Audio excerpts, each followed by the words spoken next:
As far as the woman dropping dead in church, the bottom line is, I believe with all of my heart, that was God's judgment. It wasn't any salty snack treats. It wasn't salty chips. It wasn't guacamole. It wasn't a bad diet. It was God's judgment for them treating his authority and his power and stealing his glory and treating him like a vending machine, like a genie in the sky to do their bidding so that they can show off, so they can wield God's power. They can order him around. You get into that cloth. Come on, get the Holy Spirit in that cloth. You go do this.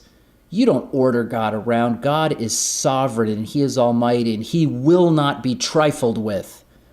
And that is what the church, the modern church, does. They have trifled with God.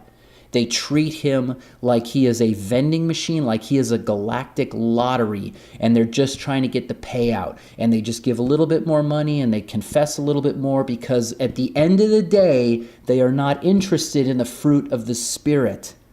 Love, joy, peace, patience, kindness, goodness, meekness, self-control. They are not interested in these things. They are interested in money. They are interested in money, wealth, and power and status. And I would say to you, and I know for myself, and I am confessing to this, I was very selfish. When I got into word faith, and I'd been in for as long as I was very selfish. I was thinking about me. I was confessing for me because I was deceived. And I thought, well, I want to be a blessing to others. That was my excuse. But at the end of the day, if I'm being honest, no, it wasn't. I was wrong. I was in sin, I was wrong, and I was selfish. I had no love in me. I just wanted it for me. And I wanted to wield God's power like that. And all of these things put together in this year that I was at this ministry, God got me out of it. And so after that dream, shortly after that, I knew I had to leave. I could no longer promote this ungodly teaching on TV like I had, so I resigned. I resigned and I left. And at the beginning of the following year, I left like the very last day of the year. And the beginning, literally the next day, I got down on my knees in my apartment. I said, Lord, please forgive me for participating in witchcraft and heresy. Forgive me for trifling with you, the almighty sovereign God, and treating you like you're just my own personal genie in a bottle that's just there to give me whatever I want when I want it. I literally repented. I read the book of Job, which, by the way, the word faith people hate the book of Job. They always try to twist it and destroy it. Oh, no, God wouldn't do that. God wouldn't do. Yeah, he would. Yes, he would. You know why? Because he's God, because he's sovereign, because he's making a point about his sovereignty and his power and authority. And we don't know what we're talking about when we try to judge God. Consider what I've said. I have seen this up close. I lived through it. And the interesting thing is when I got out of it, when I finally got out of word faith, I had so much more peace. I had more joy. The joy came back. The peace came back. Ironically, even my finances got better. Even though I was told before, oh no, well, you confess and you do this and you do that and you just sow the seeds and then no. It actually got better when I got out of it. You see, God is not a genie. He is not a vending machine. He is not there to serve you or me. We are called to serve him, period. That's the end of it. And make no mistake, God, who created the universe, who created our solar system, who created the earth, the moon, the sun, Jupiter, all of these wonders in our solar system, let alone our galaxy, let alone the universe. He doesn't answer to us. He doesn't run around at our beck and call when we tell him, hey, oh, I claim it. You give me this job. And, I got favor to get this position. No, we don't know any better. We are foolish people if we think that we can control God or that we can order him around. In closing, I just want to ask a question. And I just would ask that you would just consider this on a very personal level.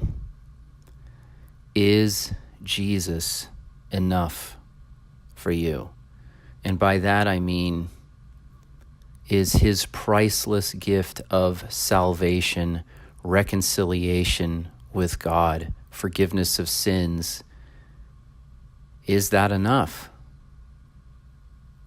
Or is it Jesus plus favor, Jesus plus wealth, Jesus plus health, Jesus plus new job, Jesus plus big ministry, Jesus plus building project, Jesus plus whatever, fill in the blank, perfect marriage?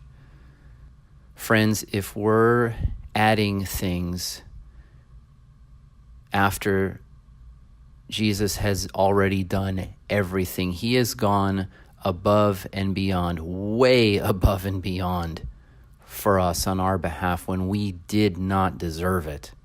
And if that's not enough, and in our hearts we feel like that's not enough, it has to be these other things, then I would submit to you that our hearts are wrong. And I know my heart was wrong. I can confess to you that when I was in the deepest part of word faith, my heart was growing cold. And if I'm being honest about it, it was Jesus and salvation, but I wanted other things too. And my focus became more and more on those other things: career, prosperity, fame, favor, money. And that's why I'm asking, because I'm telling you, I was in a bad place. My heart was not right with God.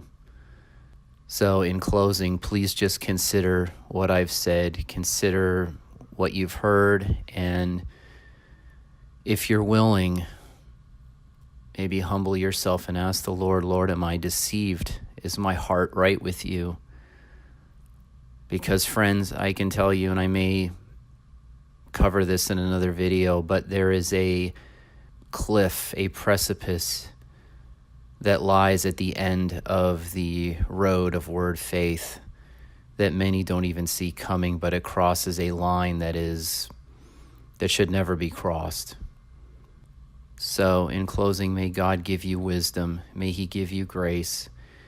And I pray that he would give you his peace. And if you're asking him for wisdom, the word does say that he will, for those who lack wisdom, let him ask, and God will give it to you. So I pray for you, pray for all of us in this season that we find ourselves in the world. I really believe that time's getting short, and we cannot afford to be flippant about our faith in God. Thank you all for listening. The Lord be with you, and the Lord give you wisdom in all things.